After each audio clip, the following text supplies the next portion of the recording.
La vision du trône et de l'agneau, Apocalypse au chapitre 4 et 5. Après le septénaire des lettres, nous allons être emportés au ciel devant le trône de Dieu et de l'agneau. Je lis au verset 1. Après cela, je vis. Une porte était ouverte dans le ciel, et la première voix que j'avais entendue me parler, telle une trompette, dit « Monte ici, et je te montrerai ce qui doit arriver ensuite. » Aussitôt, je fus saisi par l'Esprit. Ce passage par le ciel est très important, exprimé par l'image d'une porte ouverte dans le ciel. Ce n'est pas une fuite hors du temps. Au contraire, quand l'Église se rassemble pour écouter son Seigneur, elle reçoit du ciel, c'est-à-dire de Dieu et par l'Esprit, une orientation nécessaire pour sa vie concrète terrestre, plus précisément une orientation vers l'agneau pascal. C'est la logique du Notre Père. Que ton règne vienne sur la terre comme au ciel. Le texte grec est plus logique. Comme au ciel, ainsi sur la terre. Comme en allemand, wie im Himmel, so auf Erde. Monte ici, appelle le Seigneur. On retrouve la même expression pour Moïse, appelé à rencontrer son Seigneur au Sinaï, toujours ce chapitre 19 de la théophanie du Sinaï. Jean souligne ainsi qu'une fois encore, Dieu se révèle. Je te montrerai ce qui doit arriver ensuite. On avait déjà rencontré cette même expression au chapitre 1, inspiré du livre de Daniel et désignant le sens mystérieux de l'histoire. Ce qui doit arriver n'a rien d'une fatalité. C'est la logique pascale que Dieu seul peut dévoiler, alors que nous nous interrogeons sur le sens des événements, surtout quand ils sont marqués par la souffrance. Cette voix n'est pas là pour informer Jean, mais pour le transformer et lui donner, nous donner, un regard prophétique sur les événements du monde. C'est ainsi, par exemple, que Paul fut transformé lorsque le Seigneur daigna révéler en lui son Fils, comme il le confie dans la lettre aux Galates. Abordons la vision elle-même, chapitre 4, verset 2. Voici, un trône se dressait dans le ciel, et siégeant sur le trône, quelqu'un. Celui qui siégeait avait l'aspect d'une pierre de jaspe et de sardoine. Une gloire nimbait le trône de reflets d'émeraude. Autour du trône, 24 trônes, et sur ces trônes, 24 anciens siégeaient, vêtus de blanc, et sur leurs têtes des couronnes d'or. Un trône, et sur le trône, quelqu'un. Jean se garde bien de décrire Dieu. Il évoque la beauté et le rayonnement d'une présence, et cela à partir des pierres précieuses, le jaspe et la sardoine, qui présentent des filets rouges et bruns. Autour du trône, un halo de lumière, plus précisément un arc-en-ciel, discret rappel de l'alliance au temps de Noé, sur fond de péché. Et avec des reflets d'émeraude, le Christ transfiguré est souvent représenté sur les icônes avec un cercle vert autour de la mandorle. Cela vient probablement de cette vision. Autour du trône, 24 trônes, où siègent 24 anciens. La couronne d'or, le vêtement blanc, évoque le monde céleste. Ils siègent et donc participent au gouvernement, sorte de conseil céleste de Dieu. Ces 24 anciens sont peut-être les représentants des 12 tribus d'Israël et les représentants des 12 apôtres. On retrouve en effet ce symbolisme dans la Jérusalem nouvelle au chapitre 21. Jean poursuit, verset 5. Du trône sortaient des éclairs, des voix et des tonnerres. 7 lampes ardentes brûlaient devant le trône, ce sont les 7 esprits de Dieu. Devant le trône, comme une mer limpide, semblable à du cristal. Attention, les éclairs, voix et tonnerres ne relèvent pas de la météorologie, mais de la théologie. Depuis la théophanie du Sinaï, sans cesse évoquée, la présence et la révélation de Dieu sont ainsi signifiées.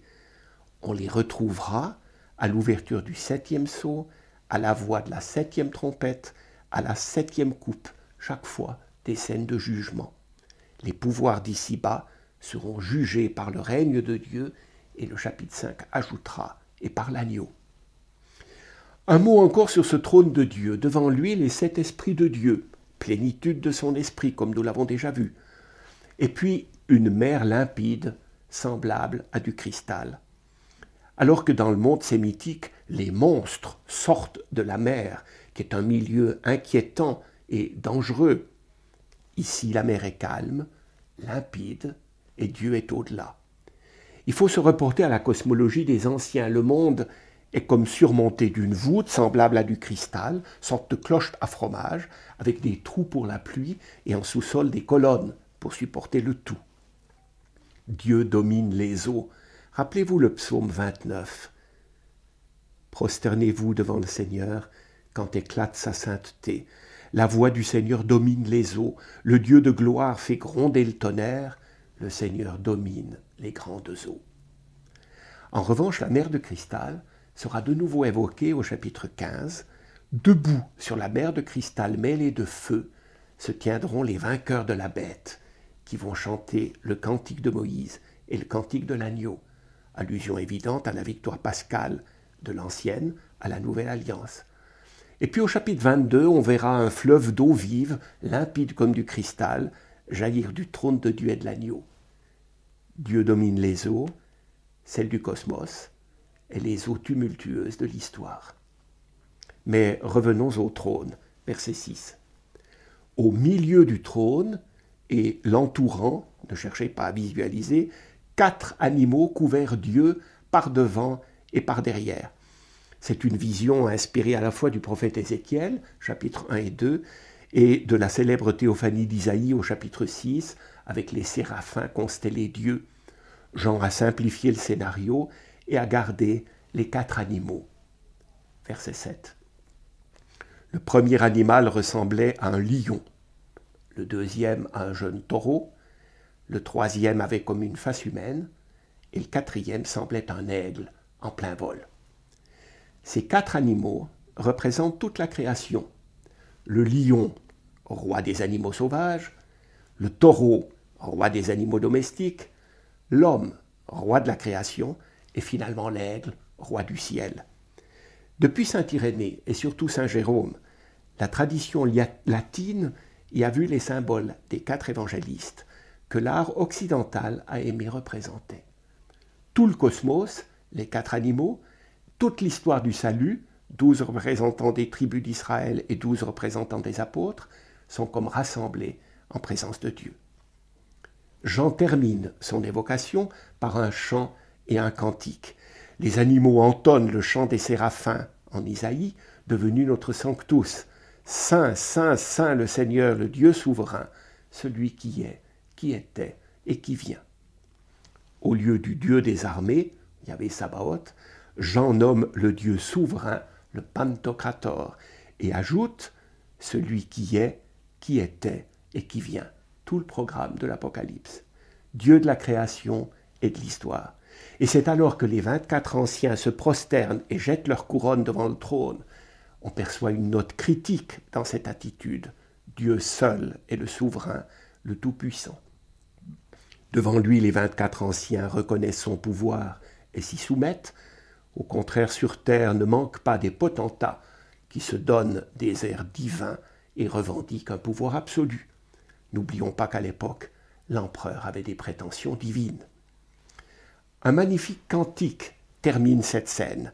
C'est le cantique du mardi aux vêpres de la liturgie. Verset 11. « Tu es digne, Seigneur notre Dieu, de recevoir la gloire, l'honneur et la puissance, car c'est toi qui créas toutes choses, tu as voulu qu'elles soient, et elles furent créées. » Nous avions déjà rencontré une doxologie au premier chapitre. À celui qui nous aime, à lui gloire et pouvoir pour les siècles des siècles. Une doxologie à 2 termes. Ici, elle a 3 termes, gloire, honneur et puissance. Les anciens reconnaissent au ciel Dieu comme créateur et appellent la liturgie terrestre à se joindre à eux. Dieu ne peut être connu sans être reconnu comme créateur et adoré, respecté comme tel, ainsi que sa création. Ce chapitre 4 est finalement encore très juif, il illustre la souveraineté de Dieu. Le chapitre 5 que nous abordons maintenant est typiquement chrétien, puisqu'il s'agit de la vision de l'agneau. Chapitre 5, verset 1. « Et je vis, dans la main droite de celui qui siège sur le trône, un livre, écrit au-dedans et au-dehors, scellé de 7 sceaux. Et je vis un ange puissant qui proclamait d'une voix forte, « Qui est digne d'ouvrir le livre et d'en rompre les sceaux ?» Mais nul, dans le ciel, sur la terre, ni sous la terre, n'avait pouvoir d'ouvrir le livre, ni d'y jeter les yeux. Je me désolais de ce que nul ne fut trouvé digne d'ouvrir le livre, ni d'y jeter les yeux. La mise en scène est soignée. Dans la main droite du Dieu souverain, un livre, écrit au-dedans et au-dehors. Le papyrus était cher, et pour les ouvrages précieux, on écrivait des deux côtés. Mais ce livre est non seulement scellé, mais scellé de 7 sceaux, autant dire hermétiquement scellé. Que contient-il ?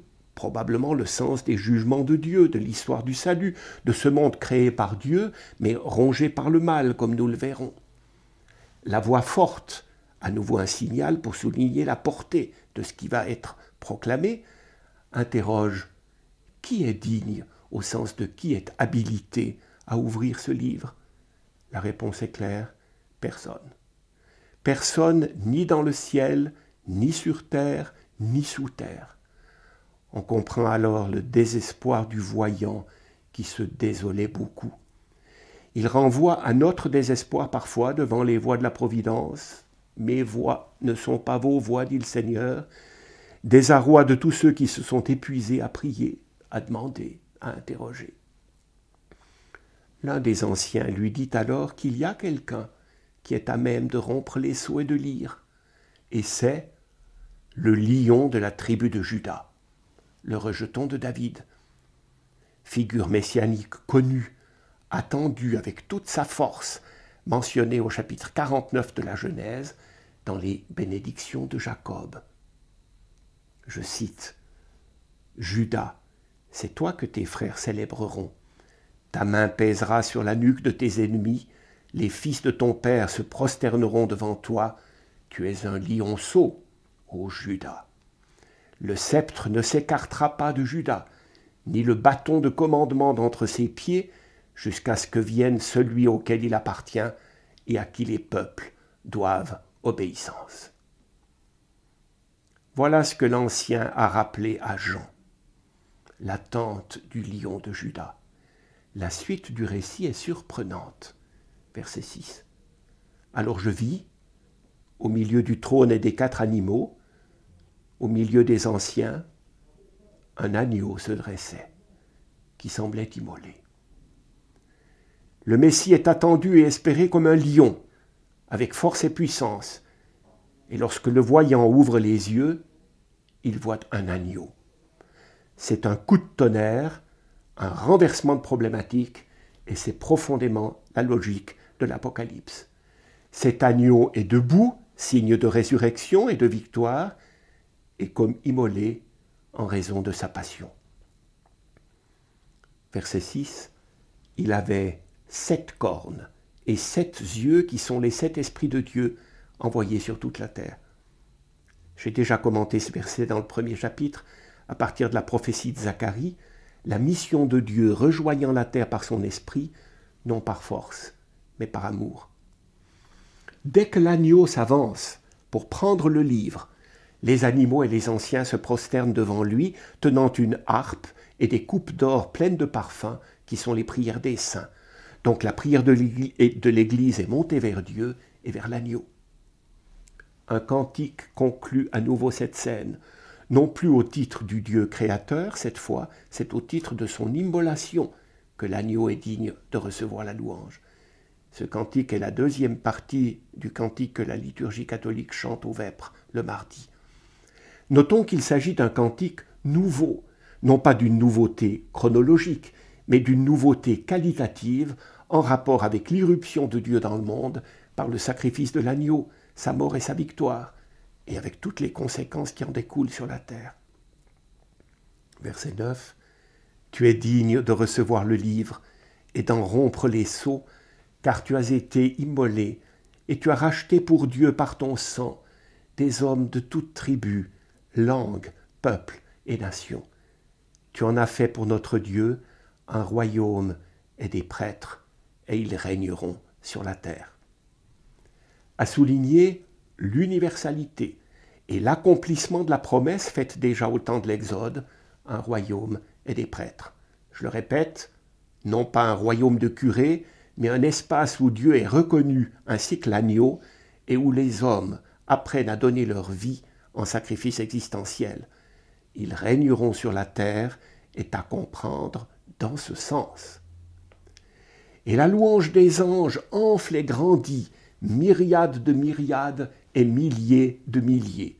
Quelque chose comme 100 millions seulement pour les myriades.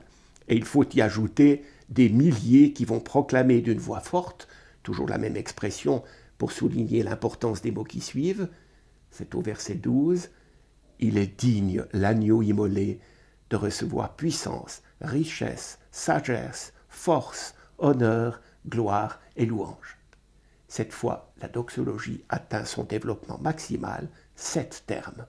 Et la louange s'amplifie encore, et toute créature, au ciel, sur terre, sous terre et sur mer, tous les êtres qui s'y trouvent, je les ai entendus proclamer, à celui qui siège sur le trône et à l'agneau, louange, honneur, gloire et pouvoir pour les siècles des siècles.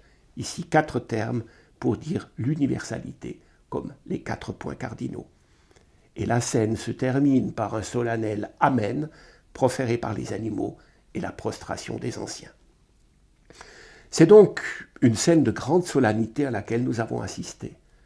Gloire à Dieu comme créateur, mais aussi gloire de l'agneau immolé. C'est à ce titre que l'agneau est digne d'ouvrir le livre, c'est-à-dire de comprendre l'histoire, et il le fait comme agneau debout et immolé. Toute autre manière de régner ou d'espérer pour l'Église une victoire, une reconquête à l'humaine, n'est pas en cohérence avec cette scène. Et bien qu'il en soit ainsi, comme au ciel, ainsi sur la terre.